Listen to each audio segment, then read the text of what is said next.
नमस्कार, मैं शारदा पांडे आसान जिंदगी किसी एपिसोड में आपका स्वागत करती हूँ। जैसा कि गर्मी शुरू हो गई है तो हर घर में घड़ा में पानी भरते हैं, फ्रिज में भी रखते हैं पानी, लेकिन फ्रिज के साथ साथ घड़ा भी रखते हैं। तो घड़ा सबसे पहले इस्तेमाल कैसे किया जाता है, यानी अवासना कैसे चाहिए, वो मैं आपको बताऊंगी। तो सबसे पहले मैं आपको घड़ा अवासना बता रही हूँ। जैसे कि ये घड़ा है, इस घड़ा में मैं आपको बताऊंगी कि घड़ा अवासना कैसे चाहिए। गाय का घी या गाय का गोबर से पहले स्वस्तिक का निशान बनाते हैं, उसके बाद ही इसमें पानी डालते हैं। तो मैं आपको बना के दिखा देती हूँ। ये गाय का घी है और ये रुई है, इसको मैं इसमें डुबा लूँगी। तो इसको हम ऐसे छोटा सा निशान ऐसे बना लेते हैं। आप गाय के गोबर से भी इसको बना सकते हैं। हर चीज़ का एक नियम है, बूढ़े सयाने बनाए हैं, शास्त्रों युक्त नियम है ये। इसको ऐसा करते हैं, ऐसे छोटा सा निशान, ऐसे ये बन गया स्वस्तिक का निशान। तो गाय का शुद्ध घी से बनाए हैं। उसके बाद हम इसको यहाँ से ऐसे यहाँ तक ऐसे कर देंगे। जब भी आप घड़ा निकालें ऐसा निशान ज़रूर बनाएं। फिर मैं आपको दूसरी क्रिया बता रही हूँ। ये साफ कपड़ा है सूती, तो इसमें मैं पानी डालूँगी और पानी डालने के बाद हाथ से कभी नहीं धोना चाहिए, क्योंकि इसमें रेतीली मिट्टी होती है। तो ऐसे हाथ आप डाल के धोओगे तो आपका हाथ छिल सकता है। तो इस कपड़े से आप इसको अच्छी तरीके से धोएं। काहे कि इसको आवा में पकाते हैं, यानी कि राख में पकाते हैं, और काफ़ी बलुई मिट्टी होने के कारण इसमें बालू के कण बहुत रहते हैं। तो इसको हम कपड़े से अच्छी तरीके से धो लेते हैं। इसमें काफ़ी गंदगी रहता है। जैसे इसका पानी देखिए, काफ़ी ये गंदा पानी है। इसको गिरा देते हैं पानी को। जैसे कई माताएं बहनें हाथ से धोती हैं तो इसमें इस टाइप का ये नोकीला रहता है, मतलब ये बालू के कण रहते हैं, वो हाथ छिल जाता है। तो इसको हम कम से कम 2 से 3 बार कपड़े से, ये सूती कपड़े से रगड़ के अच्छी तरीके से हम इसको धोते हैं। आप जब भी नया घड़ा निकालें, काहे कि जो पुराने लोग हैं उनको पता है, लेकिन जो आज के नए बच्चे हैं ये उनके लिए काफ़ी उपयोगी है। कहा है कि जल ही जीवन होता है, जल से ही हम स्वस्थ रहते हैं और जल ही हमारे लिए बहुत उपयोगी है। अगर हम उसको जब यूज करें तो हमारे लिए धार्मिक पद्धति से भी और स्वास्थ्य के लिए भी उत्तम हो, इसलिए हम ये सब करते हैं। अभी देखिए, इसको मैं धो ली कपड़े से, हम कपड़ा को अलग रख देंगे और उसके बाद हम एक बार इसको बिना कपड़ा के धोएंगे। जबकि कपड़ा भी स्वच्छ ही है, फिर भी हम एक बार इसको बिना कपड़ा के धोएंगे। उसके बाद जैसे मटका है तो हम इसको सीधे ऐसे नहीं रख सकते, गिर जाता है। तो गांव में क्या करते हैं, इसके नीचे बालू बिछा देते हैं। कोई माताएं क्या करती हैं कि नीचे सूती कपड़ा या किसी प्रकार की बोरी वगैरह से गोला बना के रख देती हैं, जो कि नहीं रखना चाहिए। जो हम सूती कपड़े या पुराने कपड़े या बोरा वगैरह रखते हैं उनसे काफ़ी प्रदूषण, यानी कि जल दूषित हो जाता है। जो कपड़ा है नीचे लगा के रखते हैं वो कुछ दिन में सड़ने लगता है, जो कि आप ध्यान नहीं दोगे। कहा है कि अक्सर अंधेरे मतलब कमरे में या रसोई में रहता है घड़ा ठंडा होने के लिए, तो सूक्ष्म पतले पतले से सफ़ेद रंग के कीड़े होते हैं, जो कि इसमें से चढ़ के कपड़े में से, सड़े हुए कपड़े में से चढ़ के पानी में चले जाते हैं। अब हम उसको जान भी नहीं पाते, काफ़ी पानी दूषित हो जाता है। तो कभी आप नीचे कपड़ा न लगाएं। इस प्रकार का स्टैंड है ये, ऐसे और ऐसे हम ऐसे इसको रख लेते हैं घड़े को, ये ज़्यादा सुरक्षित रहता है। इस प्रकार से रखने के बाद कभी भी आप कपड़ा मत लगाना, ना पानी दूषित हो जाता है। फिर हम इस घड़े को भर देते हैं।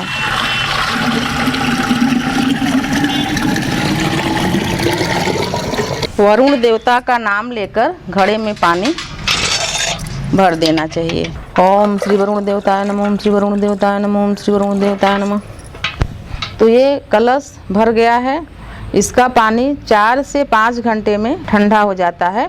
तो मैं आपको बताना चाहती हूँ कि जो घड़े का पहला पानी होता है वो पीना नहीं चाहिए। जैसे कि कुछ भी चीज़ होता है, जैसे अन्न, फल, गाय का पहला दूध, यानी गाय जब जन्मती है बच्चा तो दूध होता है तो वो भी हम दान करके फिर खाते हैं। तो एक घड़े का पहला जल, मतलब कि जैसे कि हम सुबह नहा धो के इसको, जो ये पूजा है घड़े की, ये ऐसा करके नहाने के बाद हम इसको भर लेते हैं। भरने के बाद 8 घंटे, मतलब 4-8 घंटे जितना भी मतलब हो, दिन रहते दिन न डूबने पाए, तो इस जल को तुलसी, पीपल या शिवलिंग, आपके यहाँ शिवलिंग, और नहीं ये सब न मिले तो किसी भी फूल पौधे में ये जल को दान कर दिया जाता है, पहला जल। उसके बाद हम भर के अपने घर वालों के लिए उपयोग करते हैं। तो इस प्रकार से इसको उपयोग किया जाता है। इसी प्रकार से मैं आपको मटके और सुराही जो भी अमासते हैं, यानी पहली बार यूज करते हैं, उसकी जानकारी बता रही हूँ, बाकी तो बता दी हूँ। तो जैसे कि मटका और सुराही जब हम निकालते हैं, यानी अमासते हैं 4 महीनों के लिए, उसके बाद बरसात वगैरह में रख देते हैं, उसका पानी फिर नहीं पीना चाहिए। तो जैसे कि बच्चे हैं या कोई भी हैं, बाहर स्कूल से आए या कहीं धूप से आए, तो तुरंत फ्रिज का पानी पी लेते हैं, तो टांसिल वगैरह गले में हो जाते हैं, सर्दी जुकाम हो जाता है। उस दिन तुरंत तो उनको अच्छा लगता है, फिर बाद में उनको कई प्रकार की परेशानियां हो जाती हैं। वायरल बुखार भी उनको होने लगता है, एक जन को बहुत, घर में सबको होने लगता है ये मौसम बदलने की वजह से। तो अगर आप ठंडा मटके का पानी पीते हैं तो आपको इस प्रकार की कई परेशानियों से बचाव हो जाता है। जैसे कि आप सो के उठे और आपको तेज प्यास लगी है, तो आप क्या करते हैं कि जो फ्रिज का पानी है उसमें थोड़ा सा सादा पानी मिला लेते हैं, इसलिए कि पिया नहीं जाता है। आप देखेंगे कि मटके का पानी में बहुत काफ़ी स्वाद हो जाता है, मीठा रहता है। जो फ्रिज का पानी रहता है वो स्वादिष्ट नहीं रहता है। जैसे कि पायरिया वगैरह, दांत हिलने या दांत कमज़ोर होने, दांत टूटने, कई प्रकार की बीमारियां फ्रिज का ठंडा पानी पीने से होता है, जो कि शायद आप लोग को जानकारी, बहुत लोगों को तो जानकारी रहती भी है तब भी वो पीते हैं, लेकिन बहुत लोग जैसे बड़े बूढ़े हैं उनको मान लो बेचारों को इस जानकारी से वंचित हैं, नहीं पता है, तो फिर भी वो पता हो ना हो वो मटके का पानी ही पीते हैं। तो ये कई चीज़ों से आप बचे रहेंगे। जैसे सो के उठे तो आप कुछ आराम करके 10-5 मिनट फिर मटके का पानी पी सकते हैं। जैसे कि घरों में बच्चों को या किसी को भी टांसिल, जैसे सर्दी जुकाम हुआ तो गले में खराश और टांसिल निकलना और बार बार मुंह में थूक आता, उसको निगलने में परेशानी, बोल नहीं पाते, तो ये सब चीज़ काफ़ी जो परेशानी में रहते हैं उनको मटके का पानी ही गर्मियों में पीना चाहिए। मटके का पानी का मैं विधि बताती हूँ, यानी कि उनका जो बूढ़े पुराने उपयोग करते थे, मतलब निकाल लिए तो ऐसा नहीं कि उसको बस उसी में हमेशा पानी पीते ही रहेगा, ऐसा नहीं है। 4 महीने पिए उसके बाद उसको उठा के रख देते हैं। जैसे कि हमारे यहाँ ये मान्यता है, हिंदू मान्यता है और हमारे पुराणों में भी लिखा है कि जैसे हर चीज़ का एक नियम होता है। तो मटका ये मिट्टी का चीज़ जो होता है, जैसे हमारे यहाँ घर में सूतक या पातक पड़ा, किसी को बच्चा पैदा हुआ है, किसी को मृत्यु हुई, तो ये जो मटके गांव में निकालते थे, या माताएं बड़ी शहर में चली आई हैं वो भी जानती हैं, घर में अपने बताती भी हैं कि इस स्थिति में अगर सूतक और पातक घर में पड़ा तो जो पुराने मटके हैं, चाहे वो 10 दिन ही उनको यूज किए हुआ हो, तब भी उसको निकाल देते हैं। उसको हम छुत्तीहर बोलते हैं, और उसके बाद अशुद्ध हो जाता है, उसको निकाल के हम फिर नया मटका अमासते हैं। इसी प्रकार से जैसे गांव में दूध और ये सब दही वगैरह मटकी में ही रखते थे, तो क्या करती थी माताएं, जैसे कि दूध उबालते भी थे मटकी में, तो मटकी को 1 दिन पहले जल में भिगो देते थे, नहीं दूध वो सोख लेता है, उसके बाद उसमें दूध वगैरह रखना शुरू करते थे। उसी प्रकार से जैसे कि माताएं जो अशुद्ध अवस्था में रहती हैं, पहले तो ऐसा निभ जाता था, लेकिन अब बहुत ही कम घरों में निभता है कि ऐसी कई चीज़ें हैं जो कि उनको छूना वर्जित था। जैसे मटका, जहाँ भंडारण होता था कि दूध, घी, मक्खन, मट्ठा, दही सब एक जगह रहता था, एक छोटी सी कोठरी रहती थी गांव में, तो अब वो सब जगह फ्रिज ले लिया है हमारे यहाँ। तो पहले की मान्यता थी कि जो अशुद्ध अवस्था में माताएं रहती थी उस कोठरी में, दूध वाली कोठरी में नहीं जाती थी, या रसोई में नहीं जाती थी, या जहाँ अचार का या अनाज का भंडारण होता था वहाँ नहीं जाती थी। इसी प्रकार से मिट्टी का मटका भी नहीं छूती थी। लेकिन अब ये सब तो चलता नहीं है, मान्यता है तब भी नहीं मानते हैं, तो मानना चाहिए इन सब चीज़ों को। इसी प्रकार से जैसे मैं आपको बताई हूँ कि सोमवार बहुत ही उत्तम दिन होता है घड़ा निकालने का। उसी प्रकार से जैसे कि बसंत पंचमी, और ये नवरात्रि लगा तो नवरात्रि में किसी भी दिन या हनुमान जयंती, नवमी, किसी भी दिन आप घड़े को निकाल सकते हैं। जैसे कि घर में बड़े सयाने मंत्र, गुरु मंत्र लिए हैं या माला जपते हैं या बगैर नहाए नहीं खाते हैं, तो मिट्टी का एक ऐसा पात्र है, मिट्टी के पात्र में आप सब कुछ कर सकते हो। खाना बना सकते हो, खाना खाते नहीं हैं, पानी रख सकते हो, दूध दही मट्ठा रख सकते हो। तो दूध दही मट्ठा जिन बर्तनों में रखा था वो शुद्ध रहता है, पर सूतक पातक में उसको भी निकाल देते हैं। कहावत भी है कि अगर हम अन्न पकाते हैं मिट्टी के पात्र में, तो कहावत है कि मिट्टी की हांडी चूल्हे पर एक बार ही चढ़ती है, यानी कि हम कुछ भी चूल्हे पर चढ़ा के उसमें अनाज पकाएं, दाल चावल सब्जी, तो एक बार ही पकाया जाता है, दूसरी बार उसको यूज नहीं करते हैं। इसी प्रकार से कुल्हड़ वगैरह जब हम चाय पीते हैं या पहले के ज़माने में पानी वगैरह, अब तो प्लास्टिक के गिलास आ गए उसमें पीते हैं, पानी वगैरह हम जैसे पीते थे तो उसको दूसरी बार यूज नहीं करते थे, या कटोरे में सब्जी वगैरह देते थे तो उसको हम दूसरी बार यूज नहीं करते थे। इसीलिए हम आपको बता रहे हैं कि मिट्टी के बर्तन को कितना पवित्र माना जाता है और कितने पवित्रता से उसको रखना चाहिए, तो घर में धन धान और लक्ष्मी सदैव बनी रहती हैं। जैसा कि मैं आपको बता रही हूँ कि आपके घर में अगर कोई बड़ा बूढ़ा है, गुरु मंत्र लिया है, माला जाप करता है, बगैर नहाए नहीं खाता है, तो उस घर में अगर मटका है तो जो स्त्री अशुद्ध अवस्था में रहें तो कम से कम मटके को न छुएं, या मिट्टी के जिस भी पात्र में दूध दही घी रखाता है उसको कृपा करके न छुएं।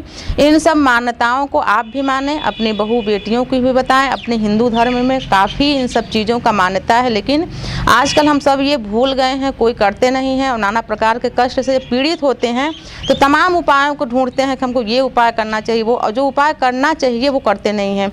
इसी प्रकार से जिसका बुद्ध 12वें में होता है, 12वें घर में, जिनको ज्योतिष की जानकारी उनके लिए है, 12वें घर में जिनका बुद्ध होता है वो काफ़ी खराब बुद्ध होता है। तो एक नया घड़ा, कोरा घड़ा, जैसे मैं आपको आमास के दिखाई हूँ, कोरा घड़ा लेकर तेज चलते हुए पानी में आप उसको पानी में रख के और ऐसे पानी को डाल दीजिए, तेज चलते हुए पानी में बहा दीजिए, बुद्ध का जो खराब प्रभाव है वो दूर हो जाता है। ये मैं थोड़ा सा आपको ज्योतिषी उपाय भी बताती हूँ, पीछे मुड़ के नहीं देखना चाहिए। इसीलिए व्रतों में हम मटके का पानी तभी पीते हैं जबकि एकदम हम नया मटका रखें और उसको कोई न छुए, व्रतधारियों के लिए है। अगर घर में आपका मटका पहले से है तो आप उस मटके का पानी इसलिए न पिएं कि हम कभी भी बिना नहाए पानी भर देते हैं, बिना नहाए छूते रहते हैं, तो उस अवस्था में जो व्रतधारी हैं उनको उस मटके का पानी नहीं पीना चाहिए। गर्मियों में जैसे आप कोई भी व्रत करें, वट सावित्री वगैरह का, तो आप तेज धूप से आए फ्रिज का पानी पिए तो आप बीमार पड़ जाते हैं, अक्सर बीमार पड़ जाते हैं। तो जैसे कि व्रत हैं तो एक मटका अलग से रखे रहते हैं, जब भी हम व्रत रहते हैं उस मटके में हम खुद पानी भरते हैं, भगवान जी के कमरे में रख लेते हैं, वहीं पर हम खुद निकाल के पी लिए, फिर बाद में उसको रख के उसको सिर्फ व्रत के लिए इस्तेमाल करते हैं। तो आप मटके का पानी पिए। जो भी अपने यहाँ बूढ़े सयाने हैं उनको जो जोड़ों में दर्द होता है